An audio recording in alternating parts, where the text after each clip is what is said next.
Hello guys, welcome back to my channel Earth Mom Dehradun. मैं हूं ज्योति और वेलकम है आप सभी का मेरे चैनल में नए हैं तो प्लीज़ चैनल को सब्सक्राइब ज़रूर कीजिए। वीडियो पसंद आई तो लाइक भी करिए।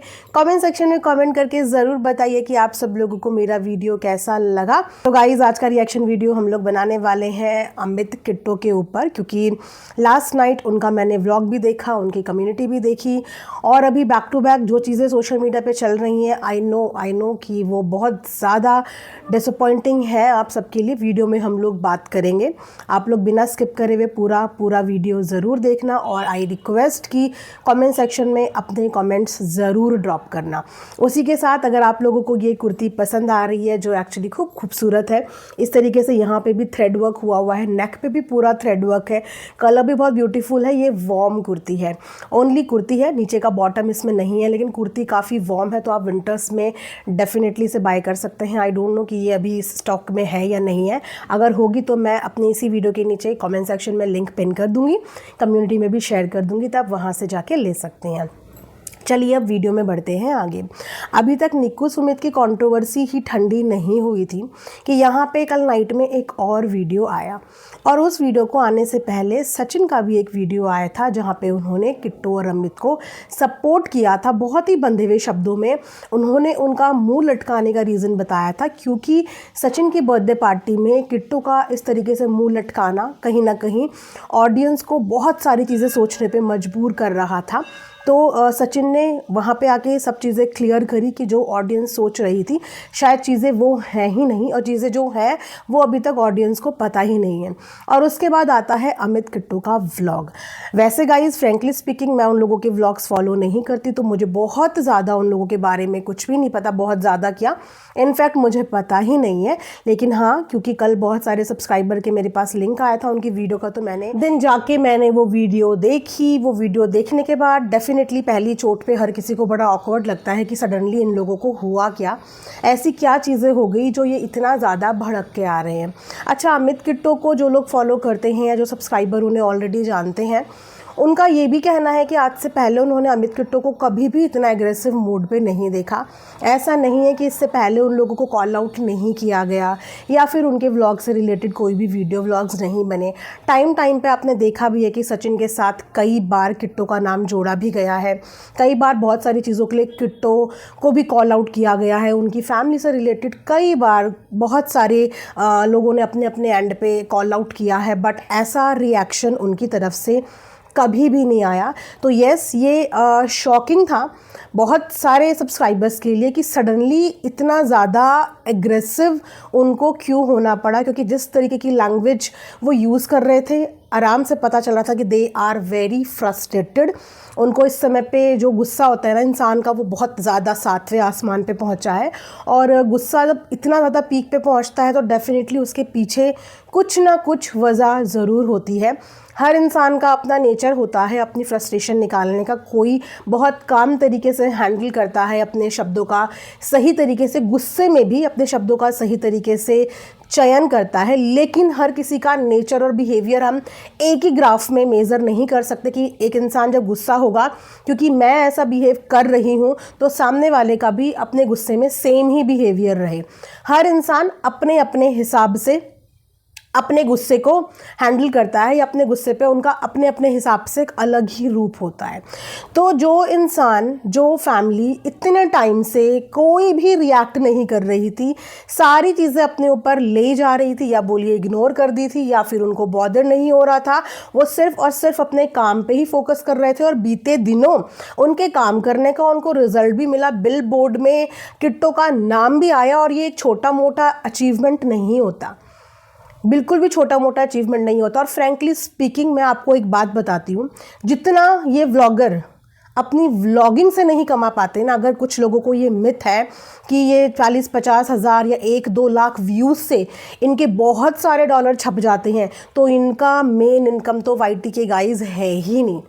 और जो इनकी मेन इनकम जहाँ की है ना, आप शायद इमेजिन भी नहीं कर सकते कि वहाँ से ये व्लॉगर कितना कमा लेते हैं। जितना इन लोगों के व्लॉगिंग के 1-2-3 लाख व्यूज़ इनको नहीं दे पाते। उसी तरीके से अमित किट्टो के आपने देखे होंगे कि व्लॉगिंग चैनल पे कुछ खास रिस्पॉन्स नहीं रहता है, बहुत कम नंबर ऑफ़ व्यूज़ रहते हैं उनके, हार्डली कोई उनका वीडियो होगा जो 1 लाख प्लस व्यूज़ क्रॉस करेगा।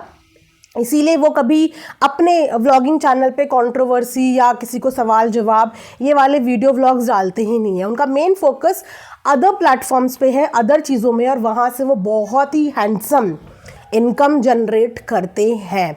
जो बात वहाँ पे अपनी वीडियो में कल वो बोल रहे थे ना, ये बात सच है। और सिर्फ अमित किट्टो ही नहीं, ऐसे बहुत सारे व्लॉगर हैं जिन्हें देख के आपको लगेगा कि सोशल मीडिया पे तो इनका करियर ख़त्म, यानी कि वाईटी पे तो इनके कोई व्यूज़ ही नहीं आ रहे हैं, इनका तो करियर ख़त्म। बट नहीं, वाईटी की इनकम ना अब बहुत ज़्यादा लिमिटेड हो चुकी है।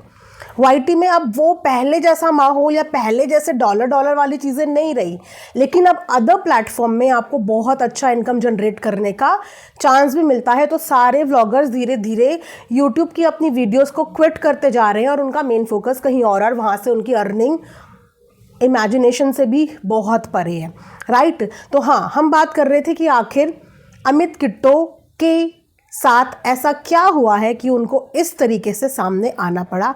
तो ये एक बहुत सीरियस मुद्दा है जहाँ तक मुझे पता लगा है, क्योंकि किसी की प्रिवेसी मैं यहाँ पे ब्रीच नहीं करूँगी, एंड आई डोंट नो कि उस बात में कितनी सच्चाई है, लेकिन जितनी इन्फॉर्मेशन मेरे तक आई है, मुझे पता चला है उनकी फैमिली में बहुत ज़्यादा बुरा वाला लॉस हुआ है। और जो उनका कल का गुस्सा था, वो गुस्सा उनके एंड पे जो लॉस उनका हुआ है उस हिसाब से उन्होंने जो अपना दिखाया वो जस्टिफाई था, क्योंकि उस लॉस का रीज़न कहीं ना कहीं सोशल मीडिया की कुछ वीडियोस हुई हैं। तो जब भी कोई इंसान अपना ये वाला रूप लेके आता है ना ऑल ऑफ सडन, तो उसके पीछे डेफिनेटली कोई ना कोई कारण ज़रूर होता है। मैं वैसे भी कल से ना बहुत ज़्यादा डिसअपॉइंटेड हूँ चीज़ों को लेके। आपने देखा होगा कि मैंने अपनी कल के व्लॉग में भी बोला था कि इतनी ज़्यादा मेंटल पीस डिस्टर्ब हो रही है, और डिस्टर्ब होने का रीज़न पता है क्या है, कि एक समय था कि रिएक्शंस पे जो हमारी ऑडियंस है ना, उनका अंधा विश्वास होता था, वो इतनी रिस्पेक्ट करते थे एक टाइम पे। और आज मैं देख रही हूँ कि इतने सारे negative comments about reaction channel, कि रिएक्शन चैनल लोगों के घर तोड़ रहे हैं, रिएक्शन चैनल की वजह से लोगों के घर बर्बाद हो रहे हैं, लोगों के घरों में आग लगा रहे हैं, अपने पैसे कमाने के लिए लोगों की हंसती बसती ज़िंदगी ख़राब कर रहे हैं। और ऐसे ऐसे कमेंट्स पे जाने 80-80, 100-100, 150-150, 200 लाइक हैं। ये देख के मेरा मन बहुत ख़राब हुआ कि एक टाइम था, इस ऑडियंस के लिए ही हम काम करते हैं, और एक टाइम था कि इस ऑडियंस का इतना विश्वास था कि ऑडियंस ये बोलती थी कि व्लॉगर्स गंदगी मचा रहे हैं और इस गंदगी को कहीं ना कहीं क्लीन करने में हेल्प करते हैं रिएक्शन। लेकिन आज इतनी बुरी तरीके से मतलब कमेंट्स आ रहे हैं रिएक्शंस के लिए। मेरी खुद की वीडियो के नीचे इतने सारे कमेंट मैं नहीं डिलीट करती, क्योंकि ये एक रियलिटी चेक है, ये एक रियलिटी चेक है हमारे लिए कि जिस ऑडियंस को के लिए हम काम कर रहे हैं, आज हमारे पास ये फीडबैक आ रहा है, ये फीडबैक है हमारे लिए। रिएक्शन चैनल्स को लोग घर तोड़ने, किसी की ज़िंदगी बर्बाद करने, किसी की आंसुओं की वजह होने का रीज़न बता रहे हैं। Very disappointing. मेरा तो कभी भी ऐसा मोटिव नहीं था कि जाने अनजाने भी मेरी वीडियो के माध्यम से किसी का भी दिल टूटे। और मैं अभी भी यही बोलती हूँ कि अगर मेरी वीडियो के माध्यम से जाने अनजाने किसी का भी दिल टूटा हो, तो किसी के भी आंसू का रीज़न मैं बिल्कुल भी नहीं बनना चाहती। मैं अपने आप को ना उस जगह पे समझती हूँ, ना मैं भगवान हूँ, और ना मैं किसी की गलतियों को सज़ा देने वाली कोई भी बनती हूँ। तो दिल दुखाना बिल्कुल भी मोटिव नहीं है। जब कोई इंसान दिल से दुखी होता है या किसी का नुकसान हो जाता है, और उस समय पे वो जो अपने मुंह से चीज़ें निकालता है ना, वो कहीं ना कहीं आके हमारी ज़िंदगी में हमें आज फील होता है कि कोई फ़र्क नहीं पड़ रहा, लेकिन वो उसके दर्द में निकले हुए शब्द हमारी ज़िंदगी में आज नहीं तो कल सामने आ जाते हैं। और मुझे लगता है इन सब चीज़ों से बहुत ज़्यादा डर, क्योंकि फ्रैंकली मैं ये सब चीज़ें करने के लिए सोशल मीडिया पे नहीं आई थी। लेकिन अब ये सब चीज़ें देख के अजीब लग रहा है, अनकंफर्टेबल हो रहा है। कभी कभी मन भी करता है कि शायद ये रिएक्शन काम करना ही नहीं चाहिए। किसी की बद्दुआ या किसी के आंसुओं का रीज़न काहे को बनना, राइट। और इन व्लॉगर्स का जिनसे हमारा कंटेंट चलता है, अगर हम इन पे वीडियो ना बनाएं तो हमारा खुद का अस्तित्व क्या है? क्या दिखाएंगे? इनकी वीडियोस के बलबूते पे रिएक्शन वालों की वीडियोस चलती है, ये कड़वा सच है। मैं एक्सेप्ट करती हूँ इस चीज़ को, क्योंकि अगर मैं इनके ऊपर वीडियोस नहीं बनाऊंगी तो मेरे पास कुछ नहीं है और कंटेंट। और अगर मैं कोई नए कंटेंट पे काम करती हूँ तो उस पर मेरे को 10, 20, 50, 100, 1000, 2000, 3000 व्यूज़, और मेरे को वापस से चीज़ें ज़रूर ज़ीरो से शुरू करनी पड़ेंगी। इन कंटेंट क्रिएटर्स का अपना कंटेंट है और हम इनके कंटेंट पे डिपेंड है, राइट। हम इन पे 10-10, 15-15 वीडियोस बनाते हैं, ये वो 15-15 रिएक्शंस हमारे झेलते हैं। उसके बाद ये हमारे उन 15-20 रिएक्शन का कभी कभार आके एक बार जवाब देते हैं, और उसके बाद हम मधुमक्खी की तरह इन पे चिपट जाएं, ये तो जस्टिफाई नहीं हुआ ना। अगर हमारे 15-20 वीडियोस को ये लोग पचा लेते हैं, क्रिटिसिज्म को झेल लेते हैं, कुछ नहीं बोलते, तो कभी अगर ये लोग फटें, क्योंकि इंसान तो वो भी हैं, डेफिनेटली बुरा उनको भी लगता होगा, उनका भी एक कंफर्ट जोन यहाँ पे ख़राब हुआ है। और व्लॉगर्स और रिएक्शन वाले कभी दुश्मन नहीं होते, लेकिन इस तरीके से धीरे धीरे रिएक्शन और व्लॉगर्स ऐसा लग रहा है एक दूसरे के राइवल्स हैं, कट्टर दुश्मन है। इतने दुश्मन है एक दूसरे के कि किसी के घर में किसी की वजह से कोई मर रहा है, कोई जी रहा है, किसी की ज़िंदगी बर्बाद हो रही है, खुशी मिल रही है, उसमें दुख नहीं हो रहा है।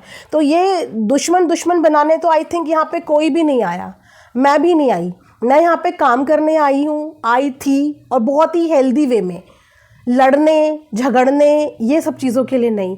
तो ये कंटेंट क्रिएटर्स भी आके जब एक बार फटते हैं तो वो हमारी 15-20 वीडियोस रिएक्शन सुनने के बाद एक बार फटते हैं, और हम उस चीज़ के बारे में तह तक जाने बिना कि इनके फटने का रीज़न क्या है, आखिर जो इंसान इतने समय से चुप था वो अचानक आज क्या हुआ, कुछ तो ऐसा हुआ होगा कि जो वो तब नहीं बोला वो आज बोल रहा है।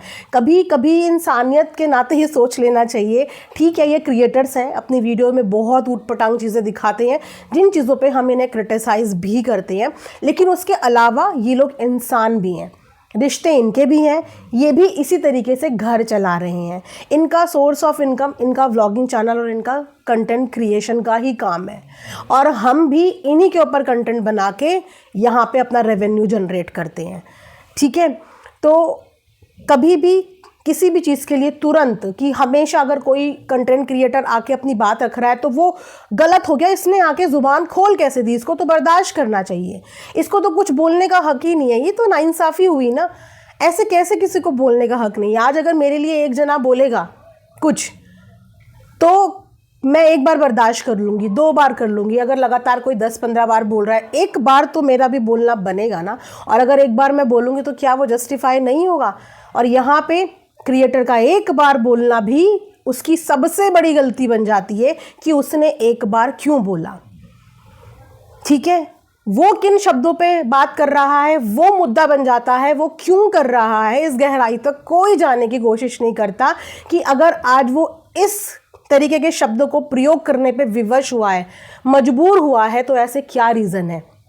जब अपने परिवार पे पड़ती है, अपने परिवार की बर्बादी होती है, अपनों के साथ कुछ गलत होता है, तो कौन सा आदमी है जो साधु संत की तरह बात करता है? कौन सा आदमी है जो साधु संत की तरह बात करता है? और अगर कोई ये बोल दे कि कोई आदमी साधु संत की तरह बात कर रहा है तो वो फेक है। यहाँ पे हर आदमी अपना तहजीब का चोला उतार देता है जब बात उसके परिवार की आती है। रास्ते पे चलते हुए गाड़ी में अगर कोई हल्का सा रॉन्ग कट भी मार लेना तो आदमी के मुंह से सबसे पहले गाली निकलती है, चाहे वो कोई भी आदमी हो, ठीक है। लेकिन फिर भी वो अपना एक डेकोरम मेंटेन करते हैं। और आज ये ज़रूर मुद्दा बन गया कि उसने इतने अभद्र शब्दों का चयन किया जो कि गलत है, लेकिन कौन नहीं कर रहा है? इस बीच कौन नहीं कर रहा है? किसने नहीं किया है?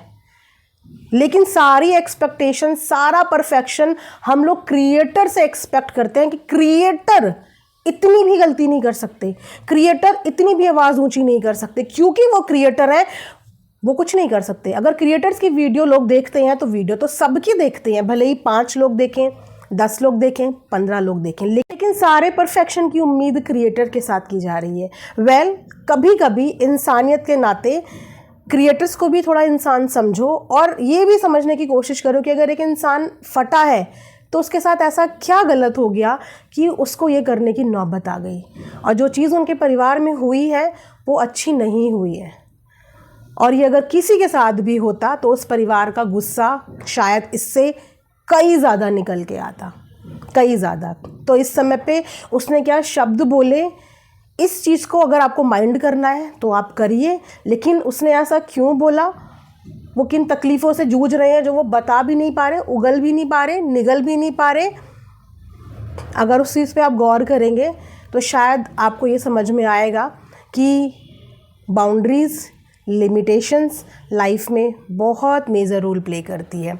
और हम यहाँ पे किसी का भी दिल दुखाने नहीं आए हैं। आई थिंक हम यहाँ पे शांति सुकून से काम करने आए हैं और आगे बढ़ने आए हैं। बाकी सब के अपने अपने तरीके हैं। मैं यहाँ पे सिर्फ अपने दिल की बात रख रही हूँ और मैं आने वाले टाइम पे बहुत सारे चेंजेस करूँगी अपने चैनल पे, अपने वे ऑफ रिएक्शन में, क्योंकि किसी के आंसू लेना मेरे बस की बात नहीं है, किसी से दुश्मनी मोल लेना मेरे बस की बात नहीं है, किसी से झगड़ा करना मेरे बस की बात बिल्कुल भी नहीं है। तो मैं अपने तरीके से न्यू फॉर्म में अपने न्यू जर्नी तय करूँगी एंड आई होप कि आप सब लोग मेरी उस न्यू जर्नी को, न्यू तरीके से पॉजिटिविटी को एंजॉय करोगे। नेगेटिव बोलने वाले तो 50 लोग हैं, लेकिन मैं सिर्फ पॉजिटिविटी पे बात करूँगी। किसी की भी, कोई भी, मैं सिर्फ और सिर्फ पॉजिटिविटी पे बात करूँ।